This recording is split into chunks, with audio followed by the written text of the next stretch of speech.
Ankafaliana trano tompo kilasy tompoky vavy ny arahana aminao atao anatin'ny fandarana journal de l'économie amin'ity androany ity arahana sananao anaraka izany hatramin'ny farany.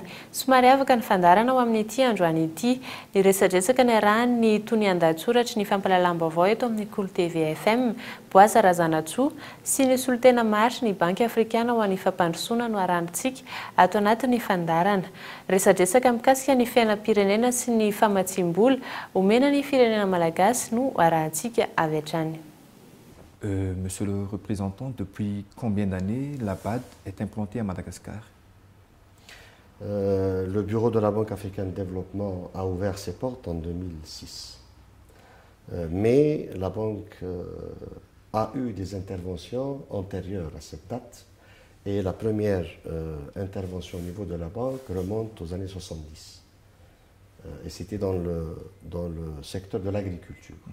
Et puis, oui, quels sont tous les secteurs d'intervention de la BAD à Madagascar? Depuis la première intervention de 1970, nous avons couvert tous les secteurs à Madagascar.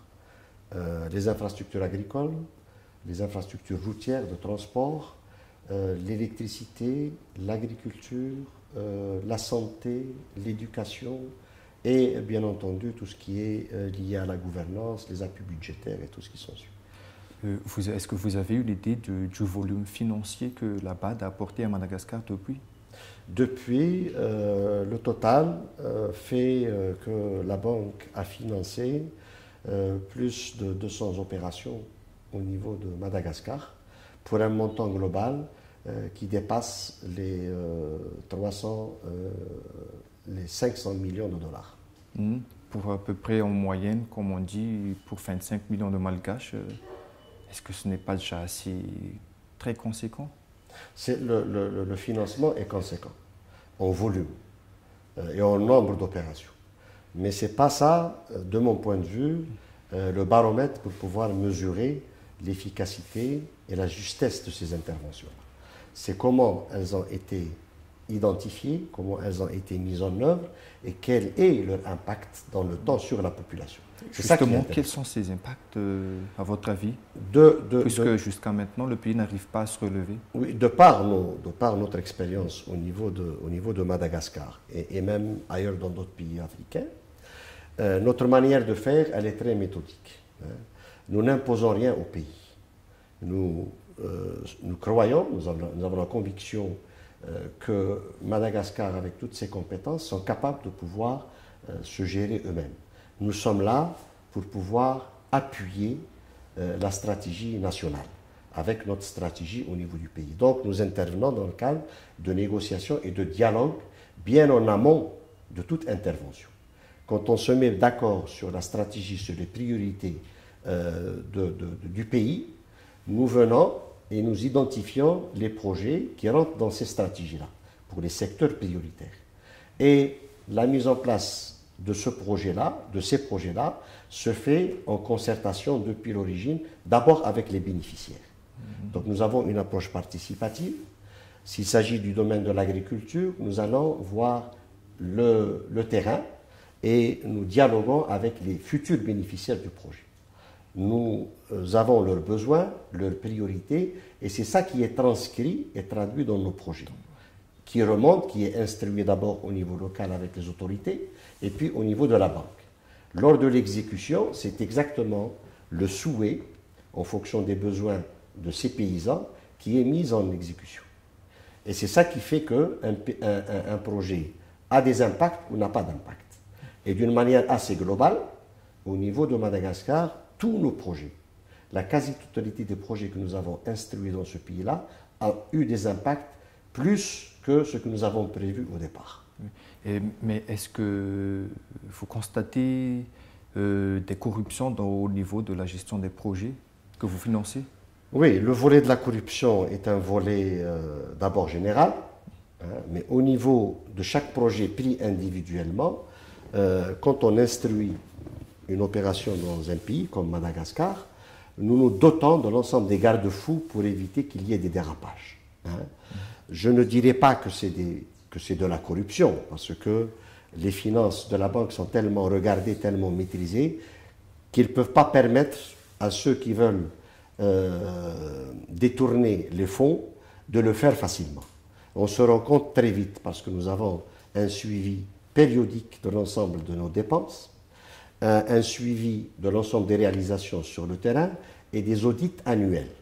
Donc à chaque fois qu'il y a une anomalie qui est détectée au niveau de la dépense de ces fonds, la machine s'arrête pour tirer ça au clair. Est-ce que vous avez déjà détecté des cas de corruption? Tout à fait. Nous avons à Madagascar pu détecter quelques anomalies au niveau d'un projet d'eau potable. Donc, qui a conduit au remboursement de l'ensemble des dépenses qui ont été faites d'une manière anormale, parce qu'ils ne sont pas justifiés, plus le remerciement des acteurs qui ont été à l'origine de cette mauvaise gestion. Et est-ce que ça ne gêne pas à la Banque africaine de développement de financer des projets dans un pays où la corruption est tellement généralisée? Nous, comme je l'ai dit, nous, on s'entoure de l'ensemble de garde-fous et d'outils pour pouvoir arrêter les mauvaises pratiques au bon moment et assez tôt. Ça ne nous gêne pas parce que notre devoir, c'est le développement. Et quand on fait le développement dans un pays, il faut s'attendre à l'ensemble des choses qui peuvent entraver cet élan. Donc, dès qu'il y a une anomalie de détecter, des mesures sont prises immédiatement et le projet est corrigé pour qu'il puisse poursuivre. L'objectif pour nous est de faire acheminer cette aide à ceux pour lesquels nous sommes ici, aux pauvres de Madagascar. Donc, il nous est possible d'arrêter la coopération parce qu'il y a un phénomène de corruption qui a été détecté. L'objectif n'est pas là. Il est facile pour nous de le faire. L'objectif pour nous est de faire acheminer l'aide aux nécessiteux. Donc, on corrige ce qui ne va pas, mais on poursuit le projet jusqu'à ce qu'il atteigne ses objectifs. Parlons de la corruption, qui est un fléau non seulement à Madagascar, mais à peu près dans toute l'Afrique et même dans tout le monde. Quand on parle de ce fléau-là, d'abord, il est difficilement identifiable, quantifiable. Le deuxième point, c'est que quand on parle de la corruption, on parle des gens corrompus. Mais la logique devrait aider à comprendre que quand il s'agit de corruption, il n'y a pas un seul élément. Il y a le corrupteur, il y a le corrompu, et il y a l'intermédiaire qui aurait facilité ces actions-là. Pourquoi on se limite à parler du corrompu? Et on oublie les deux autres. Donc si on veut être juste, il va falloir attaquer le mal au niveau de la source et commencer d'abord par le corrupteur. L'initiateur de l'action, celui qui a donné l'étincelle. Et puis, la chaîne vient et elle peut tirer l'ensemble des acteurs qui ont été partie prenante dans toute action qui ressemble à celle-ci. Moi, j'aime bien quand on me parle de la corruption à Madagascar. Mais j'adore et je rêve quand on viendra me parler de la corruption en France, de la corruption en Suisse, de la corruption aux États-Unis. On n'en parle pas. Mais pourtant, elle existe. Oui. Mais est-ce que, par exemple, dans le cas de Madagascar, là, il y a un cas de corruption qui fait couler beaucoup d'encre, dans les journaux également. Est-ce que vous condamnez ces actes-là? Tout acte, oui. Tout acte qui entrave le développement d'un pays comme Madagascar, nous le condamnons fermement. Nous le condamnons fermement. Le sujet dont vous parlez est un sujet tout à fait récent. C'est une affaire, de mon point de vue, qui relève du système judiciaire. Notre mission, c'est une mission de développement. Nous ne sommes pas juristes, nous ne sommes pas politiques. J'ai la confiance dans les institutions et dans la loi de ce pays pour que tout acte qui ressemble à celui-ci soit correctement jugé et condamné. Mais justement, vous parlez d'institutions, mais jusqu'ici, les institutions sont encore faibles. Moi, je pense que le grand avantage pour Madagascar, c'est que ces institutions existent d'abord. Quand elles sont faibles, il y a des remèdes pour pouvoir les rendre fonctionnelles. Et c'est un peu ce que la Banque africaine de développement et les autres partenaires techniques et financiers font par des appuis de remise à niveau, des appuis de formation, de bonne gouvernance, etc., par le biais d'un certain nombre de projets et par le biais d'un certain nombre d'aides budgétaires. ou d'appui budgétaire que nous apportons au pays. Donc nous suivons la mise en place et la mise à niveau de l'ensemble de ces institutions-là pour qu'elles soient opérationnelles et capables de traiter des sujets tels que celui que vous citez. Croyez-vous que la situation va s'améliorer, notamment à l'approche des prochaines élections présidentielles et législatives? Mais est-ce qu'on a le choix? Il faut que les situations s'améliorent. Compte tenu du retard que Madagascar a pour pouvoir relever la tête, même si la tête maintenant est hors d'eau, nous n'avons pas de choix que de réussir et d'améliorer les choses. J'ai de l'espoir, comme nous l'avons eu même du temps de la crise et avant. Nous avons dit du temps de la crise. Vous avez de l'espoir envers les institutions ou bien envers les dirigeants? Vers tout le monde. Vers tout le monde. On en a parlé il y a quelque temps. À Madagascar, nous avons des atouts et nous avons des opportunités.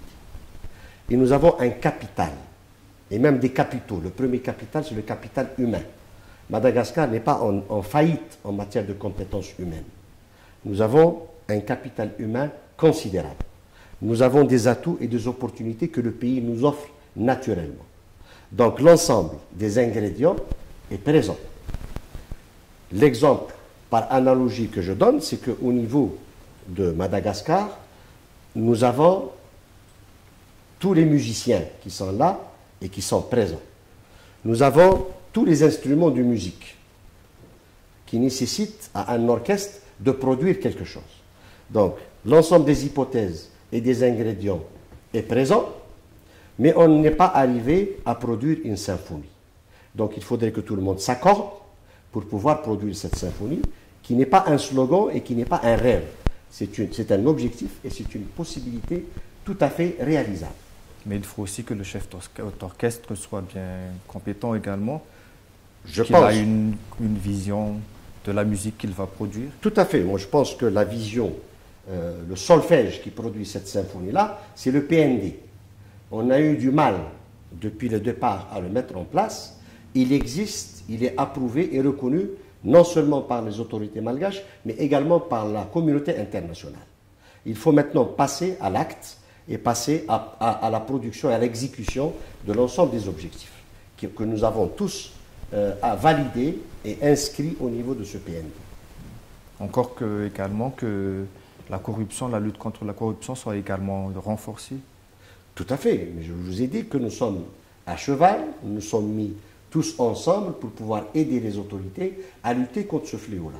Et ce n'est pas par des slogans, ce n'est pas par des phrases et des mots, mais c'est par des actes et des appuis d'abord financiers. Donc nous sommes sur le terrain, nous ne sommes pas dans nos salons climatisés en train de critiquer ce qui se passe dans la rue et en train d'imposer aux autorités ce qu'ils doivent faire. Nous nous mettons avec eux dans le même bateau pour pouvoir être ensemble et réussir. Et donc quand on est ensemble, c'est ça qui donne la chance, l'opportunité et l'espoir dont vous avez parlé pour dire que les choses doivent s'améliorer et s'amélioreront. Monsieur le représentant, merci beaucoup. Je vous en prie, c'est moi qui vous remercie. Dia izay ihany koa tompolastomokivavy no mamarana ny fandarana journal de l'économie tamin'ity androany ity. Famerenana ny fandarana ny sabotsy sy amin'ny iray oratolakandro anao izay tsy nahita izany hatramin'ny fiandohany. Amin'ny iray toy izao indray ny fotoanantsika manaraka eto amin'ny Kolo TV hatrany. Veloma tompoko.